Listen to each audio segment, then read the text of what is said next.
She thought leaving him was the hardest part. She was wrong. The hardest part was watching strangers rip her 4-month-old daughter from her arms while her husband sat in a black car across the street, smiling. He had paid off judges. He had a cousin inside Child Protective Services. He had a psychiatrist ready to call her insane.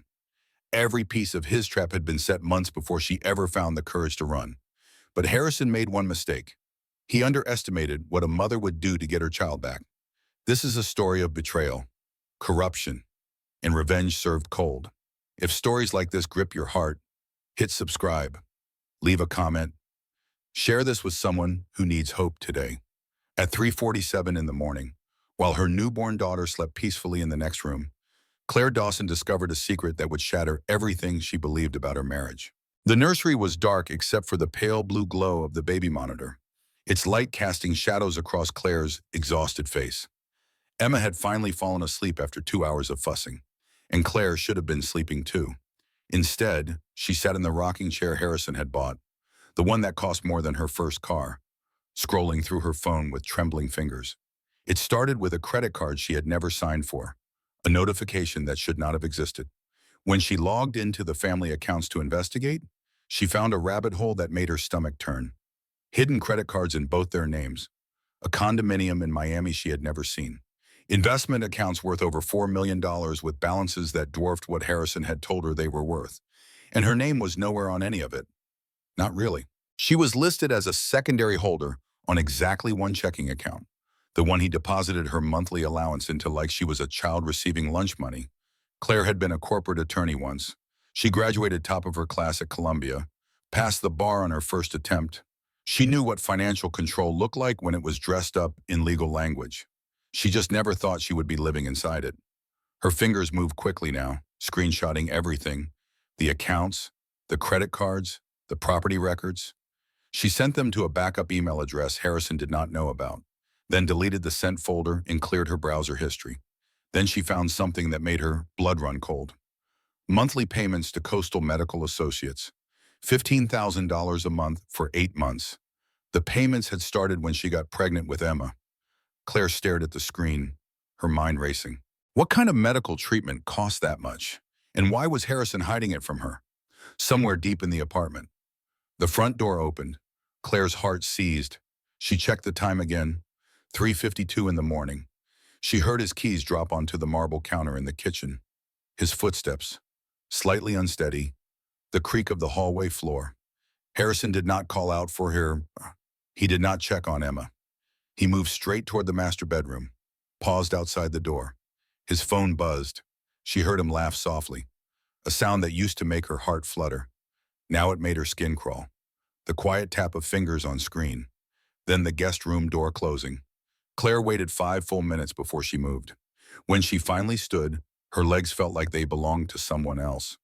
She walked silently down the hallway, past the guest room where Harrison was presumably sleeping, off whatever he had been doing through the night, and into the kitchen. His jacket hung on the back of a chair. She should not look. She knew she should not look. She looked anyway. The receipt was in the inside pocket. Hotel bar, 2 glasses of champagne, a bottle of wine, an appetizer for 2. The timestamp read 11:43 in the evening. The total was over $400. Claire stared at the receipt, waiting to feel something. Shock, betrayal, heartbreak. Instead, she felt a strange cold clarity settle over her like ice water poured slowly down her spine. She was not surprised. She realized. She had known for months, maybe longer. The late nights that stretched into early mornings, the business trips that coincided with weekends she suggested they spend together, the way he looked at his phone and smiled at texts he never showed her. She had known, she just had not wanted to see. Claire placed the receipt back exactly where she found it. She walked to the nursery and looked down at Emma sleeping peacefully in her crib. Tiny fists curled beside her cheeks. She should confront him. Wake him up. Demand answers. Cry and scream like women did in movies. But Claire was not a movie character. She was a woman who had clawed her way out of a middle-class upbringing through law school on scholarships, who had sacrificed her career for a man currently sleeping off his affair in the next room. She was not going to give him the satisfaction of her tears. Not tonight. Instead, she made a decision. She was getting out. But first, she needed a plan. Because Harrison Ashford was not the kind of man you left without consequences. He was the kind of man who made consequences. Claire pulled out her phone and began making a list. Documents first, birth certificates, social security cards, passports, then cash. As much as she could gather without triggering alerts. Then clothes, just enough for a few days. But something nagged at her. Those medical payments, $15,000 a month. She opened her phone again and searched Coastal Medical Associates. The results made her hands shake. Coastal Medical Associates was a psychiatric practice, specializing in court evaluations and expert testimony for custody disputes. Harrison had been paying a psychiatrist for 8 months. Since before Emma was born, since before Claire had given him any reason to doubt her sanity, she clicked through to the practice website and found a familiar name, Dr. Robert Matthews. The same psychiatrist quoted in a recent article about custody disputes and parental mental health evaluations. Claire understood now. The hidden money, the secret payments, the careful documentation of her every crying jag and sleepless night since Emma was born. Harrison was not just cheating on her. He was building a trap designed to take Emma away if Claire ever tried to leave. She looked at her daughter one more time, then got to work. By 5:30 in the morning, she had packed 2 small bags. Everything essential, nothing sentimental. But as she reached for the door handle, she hesitated. It was too risky to leave now. Harrison might wake up. She needed to be smarter. Tomorrow, she told herself. She would leave tomorrow when Harrison was at work. It was the worst decision she would ever make. The next morning, Claire pretended everything was normal. She made coffee the way Harrison liked it, strong with exactly 1 sugar. She fed Emma her morning bottle, cooing and smiling like any happy mother would. She kissed Harrison's cheek when he came into the kitchen, freshly showered and smelling of the cologne she used to love. "Good morning, sweetheart," he said, his voice warm and affectionate. "How did you sleep? Aunt Emma was up around 3, but she settled down pretty quickly." Harrison nodded, pouring himself coffee. "You look tired. Maybe you should take a nap when she does." "Maybe I will." But Harrison did not leave for the office that day. He had calls to take. He said, easier to work from home. His presence filled the apartment like a weight, pressing down on Claire's chest until she could barely breathe. Every time she moved toward the door, toward the bags she had hidden in the back of her closet, she felt his eyes on her. Every time she picked up her phone, he seemed to appear in the doorway, watching. By noon, her nerves were frayed. By 3 in the afternoon, she was jumping at every sound. By dinner, she had almost convinced herself she had imagined the whole thing. Maybe she was overreacting. Maybe the credit cards had a reasonable explanation. Maybe the psychiatric payments were for something else entirely. Maybe Harrison was not the monster she had spent the night imagining. Then he cornered her in the kitchen. His voice was soft when he spoke. Gentle. Almost. That was the most terrifying part. "Claire, I want to ask you something." His eyes searched her face with practiced concern. "And I need you to tell me the truth. Have you been feeling okay lately, Claire?" Froze, her hand still on the cabinet handle. "What do you mean? You just seem distracted." Harrison moved closer, crowding her against the counter. Tired, anxious, on edge. He reached up to brush a strand of hair from her face. "And I have been worried about you since Emma was born. Postpartum depression is very common. You know, nothing to be ashamed of." "I am fine." Claire forced her voice to stay steady. "Just adjusting to new motherhood." Of course you are." Harrison smiled, but it did not reach his eyes. He kissed her forehead, lingering too long. "Get some rest tonight. I will handle Emma's bedtime." He never offered to help with Emma. Never. In 4 months, he had changed exactly 3 diapers. Claire felt the trap closing around her like a vice. That night, at 2 in the morning, she finally moved. She crept out of bed, moving slowly to avoid waking Harrison in the master bedroom. She retrieved her bags from the closet and tiptoed down the hallway toward the front door. She was 3 steps away when the lights came on. Harrison sat in the living room armchair, still fully dressed, a glass of whiskey in his hand. He had been waiting for her, going somewhere. His voice was pleasant, almost amused. Claire's blood turned to ice. "Harrison, I can't explain. Can you?" He stood, setting down the glass with a soft clink. Because I have to say, Claire, I am disappointed. I really thought we were past this kind of behavior. What behavior? I am your wife, not your prisoner. Harrison laughed. The sound made her skin crawl. His expression shifted from amusement to something cold and calculating. I saw the email you sent yourself. Claire, bon, the screenshots of our financial accounts. Did you really think I do not monitor every device in this house, every text you send, every website you visit, every search you make? I see all of it. Claire's knees went weak. The backup email. He had seen everything. Here is what is going to happen. Harrison's voice dropped to a whisper. You are going to put those bags back in the closet. You are going to go to bed like a good wife. And in the morning, we are going to discuss this ikit adults. And if I refuse, Harrison pulled out his phone and showed her a document on the screen. A psychiatric evaluation with her name on it, dated 2 months ago, signed by Dr. Robert Matthews. Diagnosis: postpartum psychosis with paranoid features. Recommendation: immediate inpatient treatment. Custody evaluation. Patient presents significant risk to infant welfare. This is not real, Claire whispered. I have never even met this doctor. But you have, Harrison said smoothly. Remember that intake appointment I scheduled for you last month? The one you thought was just a routine wellness checkup? Matthews found you very concerning, Claire remembered. Harrison had insisted on the appointment, said it was routine postpartum screening. She had answered questions for an hour, thinking nothing of it. She had walked right into his trap. You have been planning this since I got pregnant, she said. Insurance. Claire, I always have insurance. His smile widened. Now put the bags back and go to bed. Unless you want me to make a phone call that ends with you in a 72-hour psychiatric hold and Emma in my sole custody by morning. Claire looked at her husband, at the man she had loved, at the monster wearing his face. She put the bags back. She went to bed. She did not sleep. But in the darkness, something changed inside her. The fear was still there, cold and suffocating. But underneath it, something harder was growing. Something that felt like rage. Harrison thought he had won. He had no idea the real fight was just beginning. 3 days passed. Claire played the perfect wife. She smiled at breakfast, complimenting Harrison on his tie selection. She cooed over Emma while he watched from the doorway, performing maternal devotion like her life depended on it. Because it did. She never reached for her phone when he was in the room, never glanced toward the closet where she had moved her packed bags to a new location in the basement storage unit. And she waited. On the 4th day, Harrison announced he had an important dinner meeting with the investors from Singapore. He would be home late, very late. Do not wait up. Claire nodded and kissed his cheek, her lips brushing against his freshly shaved skin. Have a good meeting, sweetheart. I hope it goes well. The moment his car disappeared around the corner, she moved.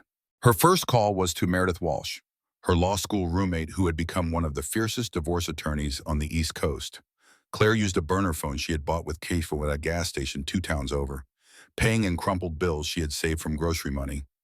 Meredith, it is Claire. Claire Dawson. I need your help. Claire, her friend's voice was surprised but alert. What is going on? Claire told her everything. The hidden accounts, the fabricated psychiatric evaluation, the trap Harrison had been building since before Emma was born. When she finished, the silence stretched for a long moment. Jesus Christ, Claire. Meredith's voice was grim. This is bad, really bad. But listen to me carefully. I can help you. You need to get out of that apartment tonight. Not tomorrow, not next week. Tonight, before he realizes you have been planning something. What about the psychiatric evaluation? He will use it against me. We will deal with that later. Right now, you needed to establish residence somewhere outside his reach. Somewhere with different courts, different judges, different rules. Do you have family? My mother? She lives in Pennsylvania. Perfect. Different state, different jurisdiction. We can argue that any custody proceedings should happen there. Pack light, take Emma, and drive. Do not stop until you get there. I will start the paperwork tonight. Claire moved faster than she had ever moved in her life. She retrieved the bags from storage. She gathered every document she could find. She filled Emma's diaper bag with enough supplies for 2 days. Then she did something Harrison would never expect. She went to his home office. Harrison was meticulous about security, But Claire had watched him enter his safe combination hundreds of times over their 3 years of marriage. She had a memory for numbers, always had. The safe clicked open on her first try. Inside, she found exactly what she was looking for and so much more. Cash. Nearly $50,000 in neat stacks, bound with rubber bands. A second phone, one she had never seen before. Its screen filled with text messages from someone named V, and a folder labeled with her name in Harrison's precise handwriting. Claire opened the folder with trembling hands. Inside were documents that confirmed every fear she had. Emails between Harrison and Dr. Matthews, discussing the exact language to use in the psychiatric evaluation. Notes in Harrison's handwriting, cataloging every moment Claire had cried since Emma was born. Every time she had expressed frustration or exhaustion. Normal responses to new motherhood, twisted into evidence of instability and mental illness. And at the bottom, a draft custody petition, dated 6 months ago, before Emma was even born. Harrison had been planning to take her daughter before Claire had given him any reason to leave. Before she discovered the affair, before she tried to escape, this was never about her behavior. This was about control. Pure, absolute control. Claire photographed everything. She took $10,000 from the bomb, enough to disappear but not enough to trigger immediate alarm. She closed the safe and left the office exactly as she had found it. At 8:30 in the evening, she strapped Emma into her car seat, loaded the bags into the trunk, and drove away from her life without looking back. The drive took 4 hours. 4 hours of checking her mirrors, of jumping at every pair of headlights, of talking to Emma in a soothing voice while her heart pounded against her ribs. She pulled into her mother's driveway just past midnight. Ruth Dawson stood on the porch in her bathrobe, arms already open, face lined with worry and love. Claire collapsed into her mother's embrace, sobbing for the first time since this nightmare began. Great heaving sobs that shook her entire body. "I left him. Mom, I finally left him." Ruth held her tight, one hand stroking her hair the way she had when Claire was a little girl. "Good. That is good." Now the real fight begins. Inside, over cups of strong coffee, Claire told her mother everything. The hidden money, the fake evaluation, the trap Harrison had been building brick by brick. Ruth listened with an expression Claire had never seen before. Something dark flickered behind her eyes, something that spoke of old pain and hard lessons learned. Men like Harrison do not let go easily. Ruth said when Claire finished, "They find new ways to hold on. I know, but I have evidence now, and I have Meredith. We can fight this." Ruth nodded slowly, her jaw set with determination. "Then we fight. But first, you sleep. You are no good to Emma if you collapse." That night, Claire slept deeply for the first time in months. She was safe. Her daughter was safe. The nightmare was over. She had no idea it was just beginning. 48 hours of peace. That was all Claire got. Meredith moved fast, faster than Claire had ever seen her work. She filed emergency paperwork to establish Claire's residence in Pennsylvania, citing imminent danger and documented financial abuse. A protective order was granted within 24 hours, signed by a judge who actually took the time to read the evidence Claire had gathered. Harrison was legally barred from coming within 500 feet of Claire or Emma. For the first time since that night in the nursery, Claire allowed herself to hope. She sat in her mother's kitchen, watching Emma sleep in the portable crib by the window. Sunlight streamed through the worn, lace curtains, painting everything in shades of gold and amber. The coffee in her hands was warm. The house smelled like her childhood, like safety, like home. Ruth hummed softly while washing dishes at the sink, a habit she had never broken. It looked like peace. It felt like freedom. Claire picked up her phone and dialed Meredith, her heart lighter than it had been in months. "It is over," she said when her friend answered. "We actually won. The protective order is in place. He cannot touch us." Meredith hesitated. The pause lasted only a second, but Claire felt it like a cold wind. "Claire, listen to me carefully. Men like Harrison do not lose. They do not accept defeat and walk away. They regroup, they strategize, and they come back harder than before. This is not over. This is just the beginning of his counterattack." Before Claire could respond, before she could process the warning in her friend's voice, her mother's voice called from the living room. "Claire, you need to see this right now." The television showed a morning talk show set. all soft lighting and comfortable furniture designed to put viewers at ease. Harrison sat in a plush armchair, positioned perfectly for the camera. He wore a soft blue sweater that made him look gentle and approachable. Nothing like the cold-eyed man who had threatened Claire in their kitchen. His eyes were red-rimmed, glistening with carefully manufactured tears. His voice trembled with practiced emotion.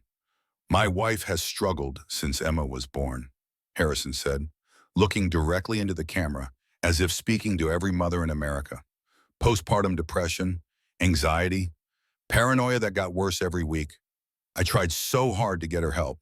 I begged her to see someone, to talk to a professional, to let me support her through this difficult time." He paused, dabbing at his eyes with a tissue.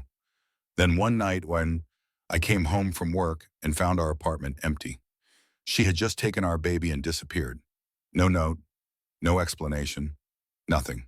Claire watched, frozen, as Harrison continued his performance. "I am not angry at my wife. I could never be angry at her. I love her. I am just scared. Terrified, actually.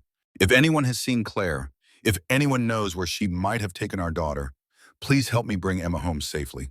Please help me save my family." Claire watched herself being transformed into a villain on national television.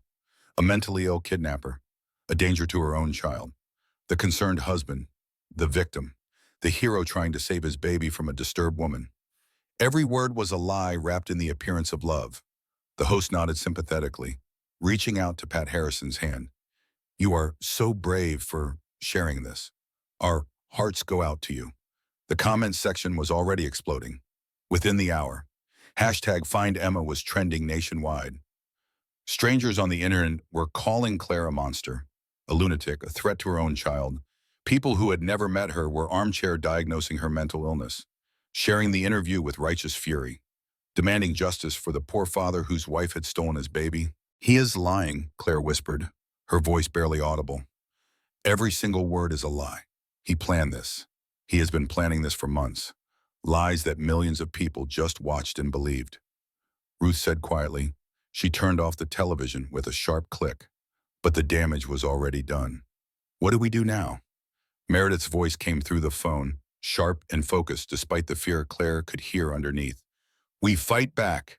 I am driving down tonight. We need to prepare for whatever comes next." What comes next arrived at 7:15 the following morning. The doorbell rang while Claire was feeding Emma, the bottle warm in her hand, her daughter's eyes drooping with sleepy contentment. Ruth opened the door to find a woman in a brown blazer holding a clipboard, her expression professionally neutral, revealing nothing. Behind her stood two uniformed police officers, their hands resting casually on their belts, their eyes scanning the interior of the house.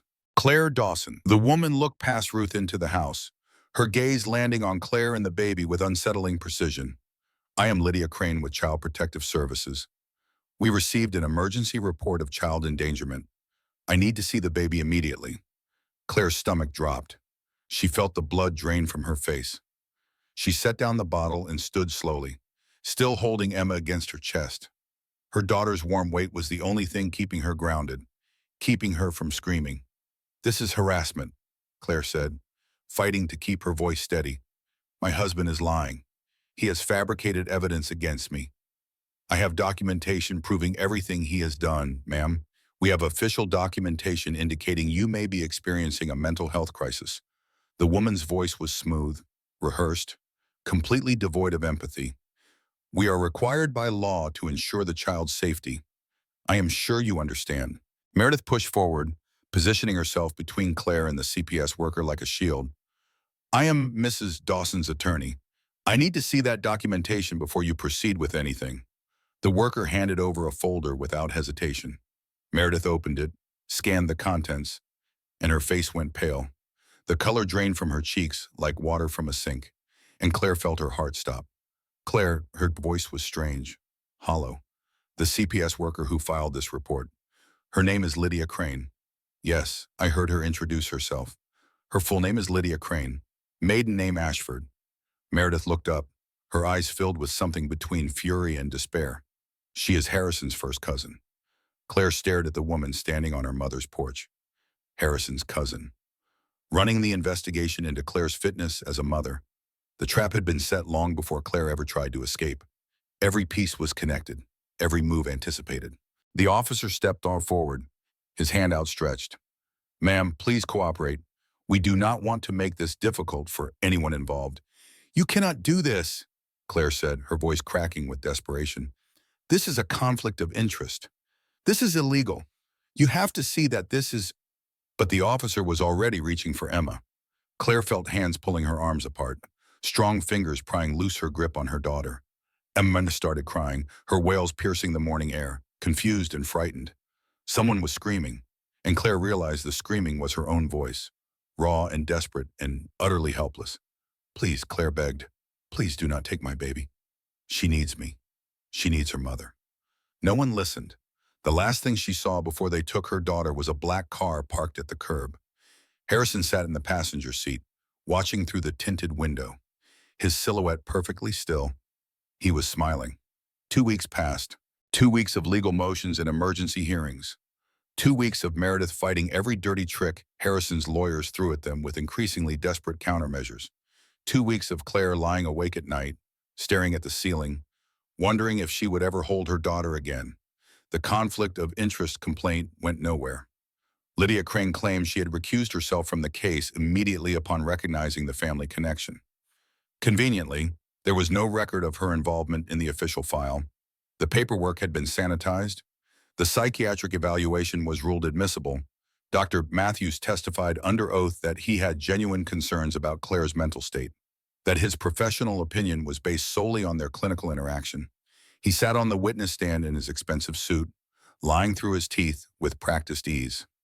Harrison's media tour continued unabated. More interviews, more tears, more concerned statements about his unstable wife and his fear for his daughter's safety. He had become America's favorite worried father. Claire was drowning.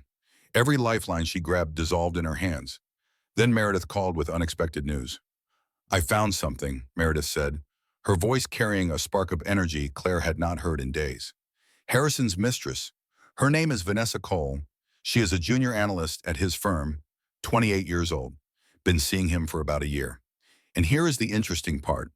According to my sources, Harrison stopped returning her calls 2 days after his first television appearance." Claire sat up straighter. "Why does that matter?" "Because scorned women talk. And this one might have access to information we desperately need."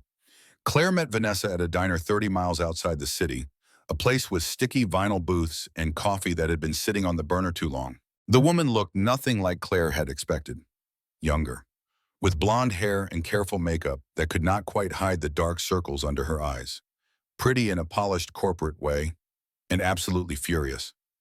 "You have a lot of nerve calling me," Vanessa said as Claire slid into the booth across from her. "After everything your husband told me about you, I know. You should have blocked my number. But you did not." Vanessa was silent for a moment, her manicured fingers wrapped around her coffee cup. "No, I did not.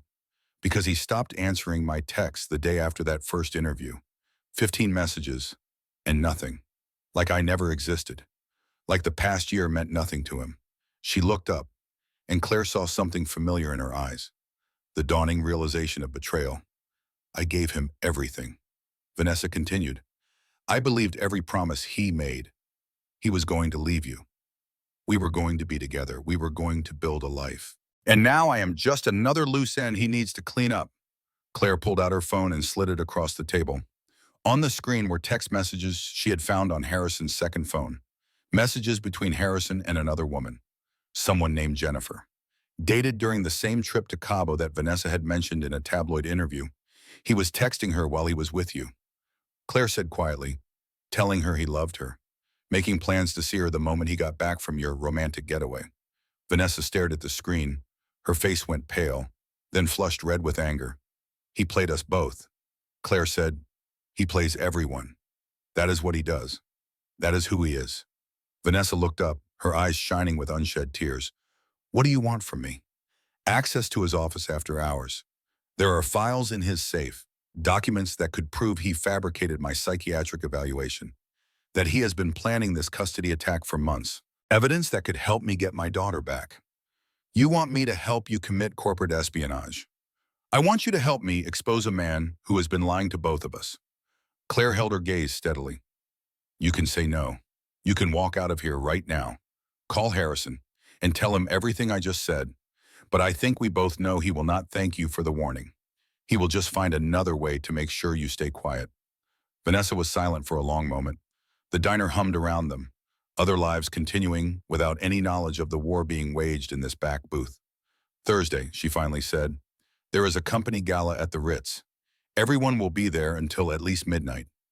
I can get you into the building through the service entrance. Thank you.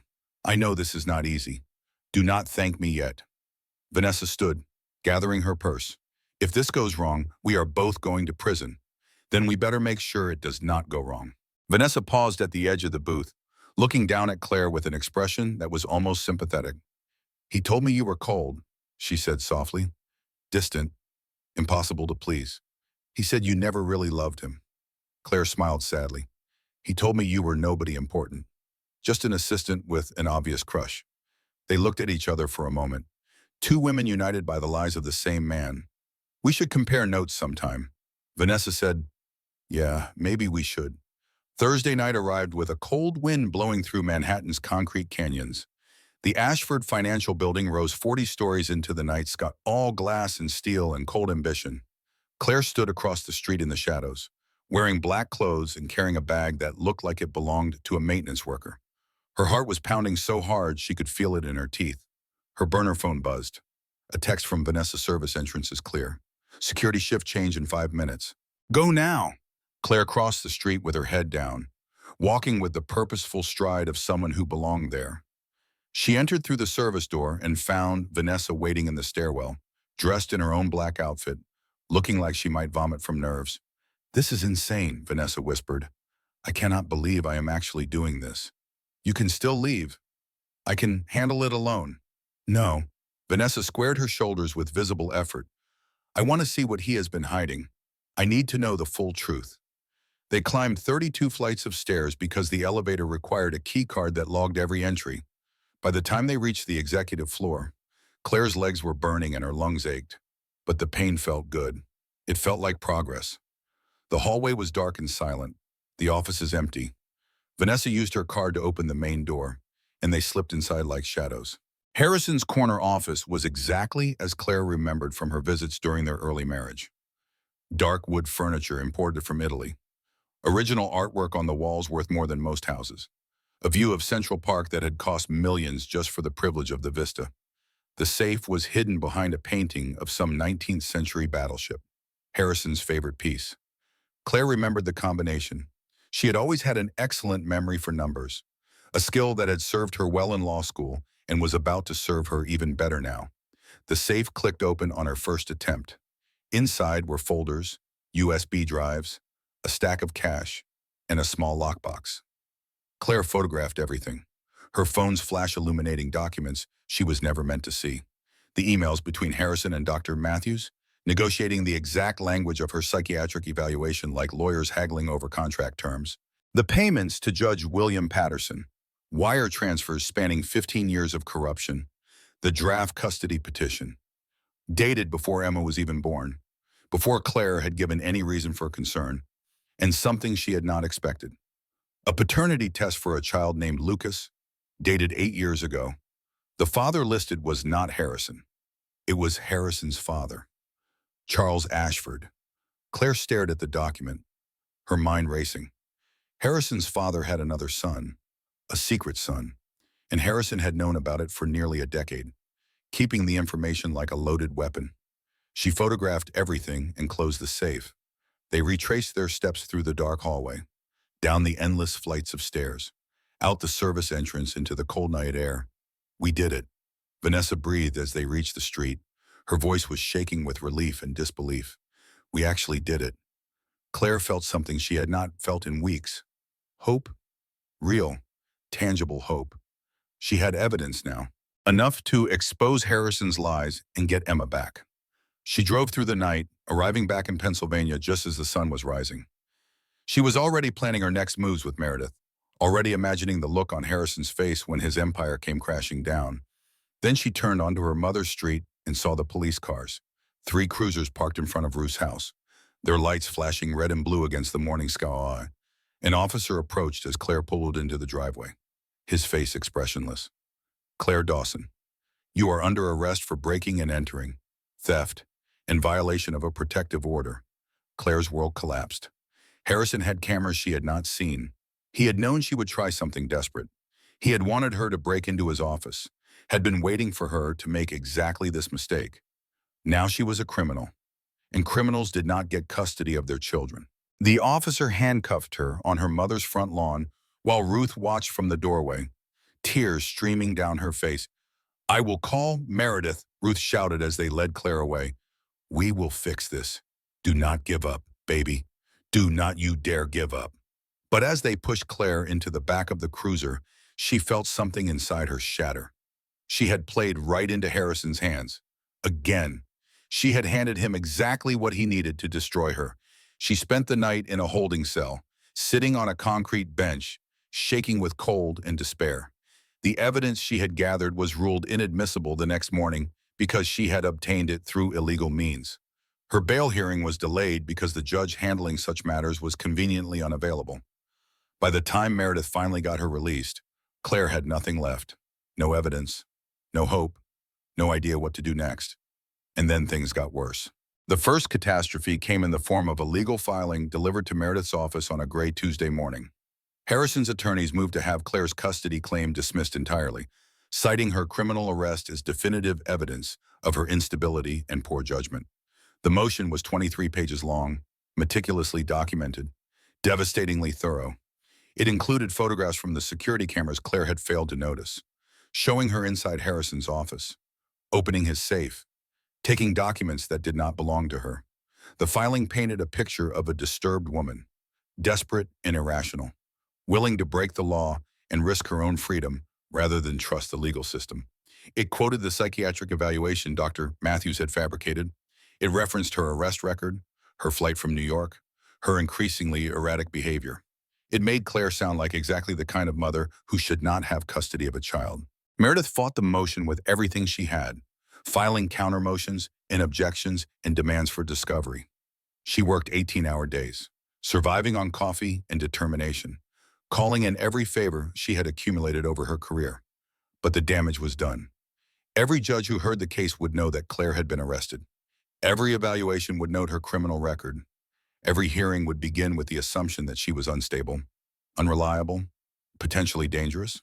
Harrison had turned her desperation into a weapon against her. He had baited a trap, and she had walked right into it. We can still fight this, Meredith said during their phone call that evening. Her voice lacked its usual confidence, and Claire could hear the exhaustion underneath. We just need to regroup, find another angle. Claire wanted to believe her. She tried to believe her. The second catastrophe came 3 days later. Claire stood in line at the grocery store, picking up milk and bread and the basic supplies her mother's house was running low on. Simple things, normal things, the kind of errands that used to be automatic. She handed her debit card to the cashier and waited. Declined. The cashier said, looking uncomfortable. Claire felt her face flush. Can you try it again? There must be a mistake. The cashier ran the card again, then shook her head apologetically. I am sorry, ma'am. It is showing declined. Claire tried her credit card. Declined. She tried her backup card, the emergency one she kept in her wallet for situations exactly like this. Declined. She left the groceries on the counter and walked out to the parking lot, her hands shaking as she dialed the bank's customer service number. I am sorry, ma'am, the representative said in a professionally sympathetic voice after putting Claire on hold for 15 minutes. All accounts associated with your name have been frozen pending investigation into potential fraud. Fraud. What fraud? I am not able to provide specific details about the investigation. You will need to contact our fraud department during business hours. But those are my accounts. That is my money. I understand your frustration, ma'am, but until the investigation is complete, we are unable to release any funds. Claire hung up and stood in the parking lot, staring at nothing. She understood now. Harrison had filed a complaint claiming Claire had stolen money during their marriage, the same $10,000 she had taken from his safe to fund her escape. He had documentation, bank records, a paper trail that made her look like a thief. She could not pay Meredith, could not pay for groceries, could not buy gas for her car, could not do anything but watch her life crumble around her like a sandcastle in the tide. Harrison was strangling her financially, cutting off every resource, every option, every path forward. She drove back to her mother's house empty-handed and sat in the driveway for 20 minutes, unable to make herself go inside and explain what had happened. The third catastrophe was the one that nearly destroyed her completely. It happened 4 days later. Claire was in her mother's kitchen, staring into the refrigerator and trying to figure out how to make dinner from expired yogurt and half a jar of pickles. Ruth had been buying groceries with her own retirement savings, refusing to let Claire go hungry, but the shame of it burned like acid in Claire's stomach. She heard a crash from the living room. Mom, Claire called out, already moving toward the sound. Mom, are you okay? She found Ruth on the floor, clutching her chest with both hands, gasping for air. Her mother's face was gray, her lips tinged with blue. Her eyes were wide with fear and pain. Claire. Ruth's voice was barely a whisper. Something is wrong. Something is really wrong. Claire dropped to her knees beside her mother, her hands shaking as she pulled out her phone and dialed 911. She held Ruth's hand while she gave the address, while she answered the dispatcher's questions, while the minutes stretched into eternities. The ambulance arrived in 7 minutes. It felt like 7 hours. The ride to the hospital was a blur of sirens and flashing lights and the sharp smell of antiseptic. Claire sat in the back of the ambulance, holding her mother's hand, watching the monitors beep and flash numbers she did not understand. She prayed to a God she was not sure she believed in anymore. Please, she whispered, please do not take her too. I cannot lose her too. In the hospital waiting room, surrounded by the smell of antiseptic and the murmur of other worried families, Claire sat alone. The plastic chair was hard beneath her. The fluorescent lights buzzed overhead. A television in the corner played the news on mute, but Claire could not focus on it. Her phone buzzed. A text from an unknown number. I heard about your mother. How terrible. Stress can be deadly for women her age. Maybe you should come home. Claire, end all this unpleasantness before someone else gets hurt, before something worse happens to someone you love. Claire stared at the message. The words swam before her eyes. She knew it was from Harrison, knew he was watching, waiting, enjoying her suffering. He had probably known about Ruth's heart attack before Claire did. He probably had someone watching the house, monitoring her calls, tracking her every move. She had lost her daughter. She had lost her freedom. She had lost her money. And now her mother was lying in a hospital bed because the stress of Claire's problems had been too much for her heart to handle. This was her fault. All of it. For the first time since this nightmare began, Claire considered surrendering. She could go back to Harrison, sign whatever he wanted, accept supervised visitation with Emma, and spend the rest of her life under his control. At least then no one else would get hurt. At least then the people she loved would be safe from her toxic presence in their lives. She was still staring at the phone when the doctor emerged through the double doors, his face tired but calm. Your mother is stable, he said. It was a mild heart attack. She will need rest, medication, and some lifestyle changes, but she should make a full recovery. Claire sobbed with relief, pressing her hand against her mouth to muffle the sound. Thank you. Thank you so much. But when she walked into her mother's hospital room, when she saw Ruth lying pale and small against the white sheets with tubes running into her arm, Claire's relief curdled into guilt. This was because of her, because of the stress she had brought into her mother's life. Ruth took one look at Claire's face and said in a voice weak but fierce, do not even think about it. Think about what giving up. I can see it in your eyes, clear as day. You are thinking about going back to him. You are thinking this is your fault. Mom, you almost died because of me, because of the stress I brought into your life. Ruth grabbed Claire's wrist with surprising strength, her grip like iron despite the ivy in her arm. Her eyes burned with an intensity that made Claire's breath catch. Listen to me, Claire. There is something I never told you about your father, something I would have told you years ago, something that might help you understand why you have to keep fighting. Ruth's grip tightened on Claire's wrist, anchoring her daughter to the moment. Your father was not a good man. Claire, he was charming and handsome and everyone loved him. But behind closed doors, he was a monster. Claire stared at her brother. What are you talking about? Ruth pulled up her hospital gown sleeve with her free hand, revealing old scars that Claire had never noticed before. Thin white lines crossing her forearm, faded with time, but unmistakable. I stayed with him for 15 years.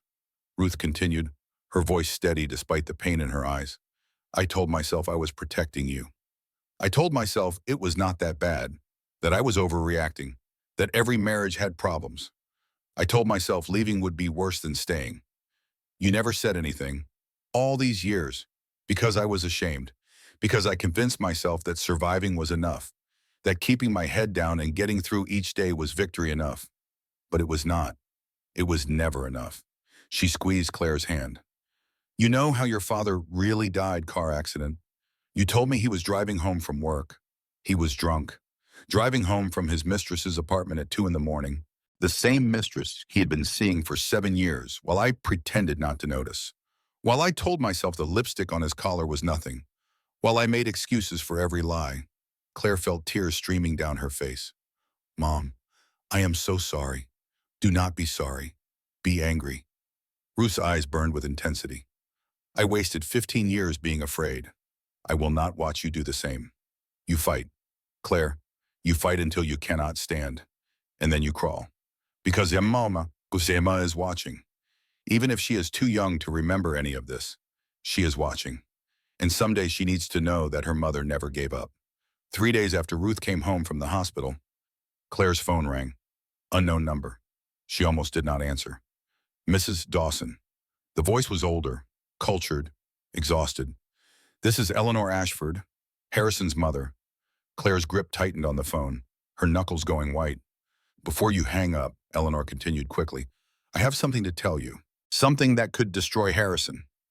And I need to tell you before I lose my nerve. They met at a coffee shop in Connecticut. A quiet place with lace curtains and the smell of fresh-baked scones. Eleanor looked exactly like what she was, a woman who had been dying slowly in a beautiful cage for 40 years. Her clothes were expensive, her jewelry tasteful, her eyes completely dead. I was you once, Eleanor said. Her hands wrapped around a cup of tea she was not drinking. Young, in love, convinced I could change him, that my love would be enough to fix whatever was broken inside him. I could not. By the time I realized what Harrison's father truly was, I had a child and no way out. Why are you telling me this now? Because I watched my son become his father. Because I have spent 40 years being complicit in everything the Ashford family has done. Eleanor's eyes filled with tears. And because Emma deserves better than what I gave Harrison. She slid an envelope across the table. Bank records, wire transfers, payments to Judge Patterson spanning 20 years, payments to the psychiatric practice, to the CPS supervisor, to everyone who helped build the trap you walked into. Everything Harrison learned about controlling women. He learned from his father, and I documented all of it. Claire opened the envelope. The scope of what she was seeing made her dizzy. There is more, Eleanor said, leaning closer. My husband kept journals before his mind went Alzheimer's. 3 years now. But before that, he wrote everything down. Every bribe, every threat, every secret. Harrison does not know the journals exist. They are in a storage unit in Rhode Island. She pressed a key into Claire's palm. Why, Claire asked. Why now? After all these years of silence, because I watched that interview Harrison gave, the one where he cried about you being mentally ill. Eleanor's voice cracked.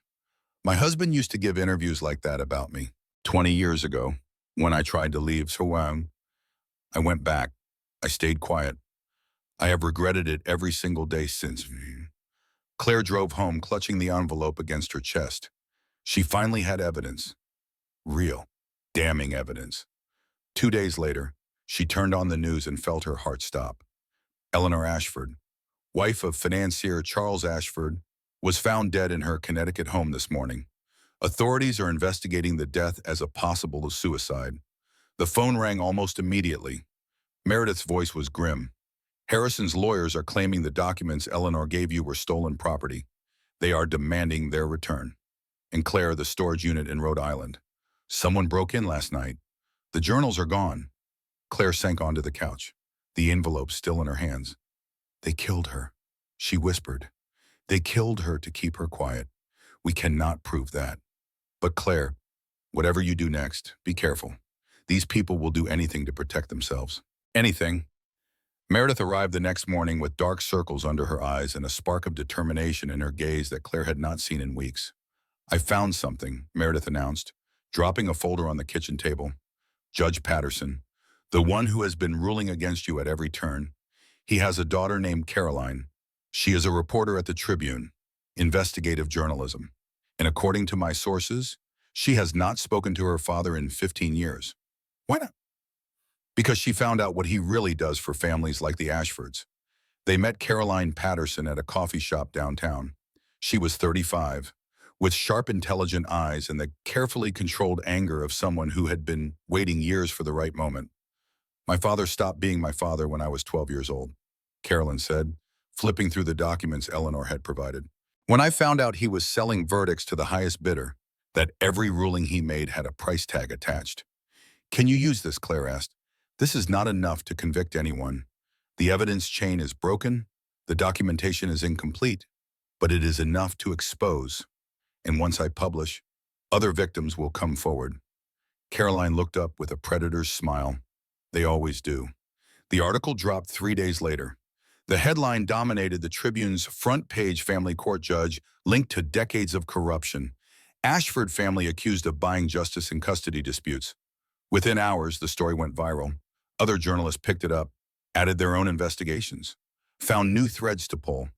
Women came forward, mothers who had lost custody to wealthy husbands using the same playbook Harrison had used against Claire. The hashtag changed from Find Emma to Ashford Justice.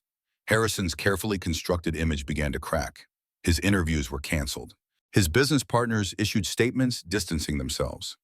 His lawyers requested continuances while they regrouped. Then Meredith called with news that made Claire's heart race. Harrison's lawyers are requesting a meeting. He wants to negotiate. What kind of negotiation? The desperate kind. They met at a neutral location, a conference room in a downtown office building with gray carpet and fluorescent lights.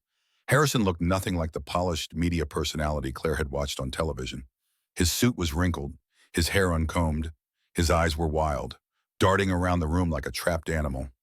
"I will drop everything," Harrison said, his voice cracking. "Full custody to you. The house, money, alimony, whatever you want. Just make this stop." Claire studied her husband across the table. The man she had once loved. The monster she now knew him to be.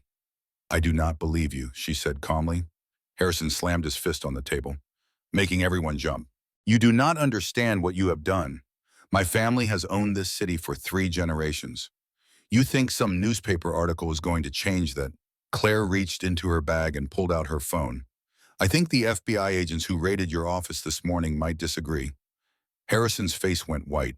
"What are you talking about? The financial records Eleanor gave me, I sent copies to the U.N. attorney 6 weeks ago, the day after she died. They have been building a case ever since. The article was just the signal for them to move." Harrison lunged across the table and grabbed her wrist, his fingers digging into her skin hard enough to leave bruises. "You stupid woman, I will destroy you. I will take Emma and make sure you never see her again. I will make your life a living Harrison." Claire's voice cut through his rage like a knife through silk. "There are 4 people in this room recording you right now, and you just assaulted me in front of witnesses." Harrison froze. He looked around. Meredith held up her phone, its red recording light blinking. The court reporter in the corner nodded. A man Claire did not recognize stepped forward and pulled out a badge. "Mr. Ashford," he said, "I am Detective Morrison with the FBI. You are under arrest for fraud, witness tampering, and conspiracy to obstruct justice. Please put your hands behind your back." As they handcuffed Harrison and led him away, Claire sat perfectly still. She had imagined this moment for months, had dreamed of the satisfaction she would feel. Instead, she felt empty, exhausted, ready for it to finally be over. Meredith put a hand on her shoulder. "You did it, Claire. You actually did it." Claire shook her head slowly. "Not yet. I have not done anything until Emma is back in my arms." The trial lasted 6 weeks. Claire sat in the courtroom every day, watching as Harrison's empire crumbled around him piece by piece. The financial records Eleanor had risked her life to provide painted a picture of corruption spanning decades. Bribes to judges, fabricated medical evaluations, systematic destruction of anyone who threatened the Ashford family's power. Caroline Patterson's article had been just the beginning. As Meredith predicted, other victims came forward. 12 women testified about losing custody to wealthy husbands who had used the same playbook. Dr. Matthews surrendered his medical license rather than face perjury charges. Judge Patterson was removed from the bench and faced his own criminal trial. Lydia Crane lost her job and her professional license. The Ashford machine, built over 3 generations, collapsed under the weight of its own corruption. Harrison took the stand in his own defense. For the first time, he's admitted that Claire saw him truly break. Not the practiced tears of his media appearances, but real terror. "My father raised me to believe this was normal," Harrison said, his voice cracking. "This was how men protected their families. This was how you maintained control." The prosecutor was unmoved. "So you admit to orchestrating a conspiracy to have your wife declared mentally incompetent and strip her of custody of your daughter?" "I was protecting Emma. From what her mother who loved her?" Harrison had no answer. Claire testified too. She did not give speeches or lectures or dramatic monologues. She just told the truth, simply and clearly, about the control and isolation, about the night she discovered his secrets, about watching them take her daughter away while Harrison smiled from his car. When the prosecutor asked what she wanted from the trial, Claire answered simply, "I want my daughter back, and I want Harrison to never be able to do this to another woman." The verdict came on a Thursday afternoon. The foreman stood and read the decision in a steady voice. Guilty on 12 counts, including fraud, witness tampering, and conspiracy to obstruct justice. The courtroom erupted. Meredith grabbed Claire's hand and squeezed. Ruth, sitting in the gallery behind them, burst into tears. The judge looked at Harrison for a long moment before delivering the sentence. "Mr. Ashford, you have shown a pattern of manipulation and abuse that is deeply troubling to this court. You weaponized the legal system against your own wife. You corrupted officers of the court, and there is credible evidence suggesting involvement in the death of your own mother, though we cannot prove it beyond reasonable doubt." Harrison's face went gray. "I sentence you to 9 years in federal prison. When you are released, you will have no contact with your daughter without court supervision. And Mr. Ashford," the judge's voice hardened, "if I could give you more, I would." 9 years. Claire had hoped for more, but it was real. It was justice. It was over. And Emma came home. Claire would never forget the moment the social worker placed her daughter in her arms. Emma was bigger now, 10 months old, with curious eyes and chubby cheeks and a laugh that sounded like bells. She reached up and patted Claire's face with small hands, as if making sure her mother was real. "Mama," Emma said, her first real word. Claire held her daughter and cried. 15 months of fighting, 15 months of pain and fear and desperation. And now, finally, it was over. But over did not mean perfect. 14 months after the trial, Claire stood in the kitchen of her small apartment in Brooklyn, watching Emma take her first real steps. The apartment was nothing special. 2 bedrooms with secondhand furniture and a kitchen barely big enough to turn around in. It was nothing like the penthouse she had lived in with Harrison. It was better. Claire worked as a paralegal now. Her law license had been suspended during the investigation, and the process of getting it back was slow and uncertain. Money was tight. Some nights, she still woke up shaking from nightmares, still reached across the bed expecting to find Harrison there, still flinched at unexpected sounds. But Emma was here, taking wobbly steps across the living room floor. Ruth visited every weekend, arriving with groceries Claire had not asked for and opinions she had not requested.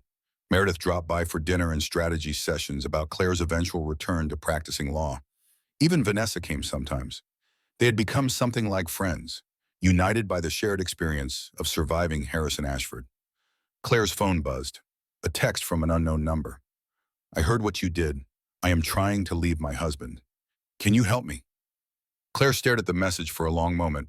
She thought about all the women who had reached out since the trial, all the stories that sounded like echoes of her own, all the people still trapped in situations they did not know how to escape. She typed back, "I can try. Tell me what you need." That night, after Emma was asleep and the apartment was quiet, Claire stood at her window watching the city lights flicker on across Brooklyn. Millions of lives spread out below her, each one a story she would never know. Somewhere out there, a woman was lying awake wondering if she would ever escape. Somewhere beneath us, a mother was holding her children and praying for strength. Somewhere, a girl was looking in the mirror, Trying to remember who she used to be, Claire had been all of those women, and she had survived. She did not get a fairy tale ending. She did not become a famous advocate or start a nonprofit or give speeches on national television. She got something smaller and more precious, a second chance. Her daughter in the next room, breathing softly in her sleep. A mother who loved her, friends who believed her, and the knowledge that when she looked in the mirror, she recognized the woman looking back. Sometimes that was enough. Sometimes that was everything.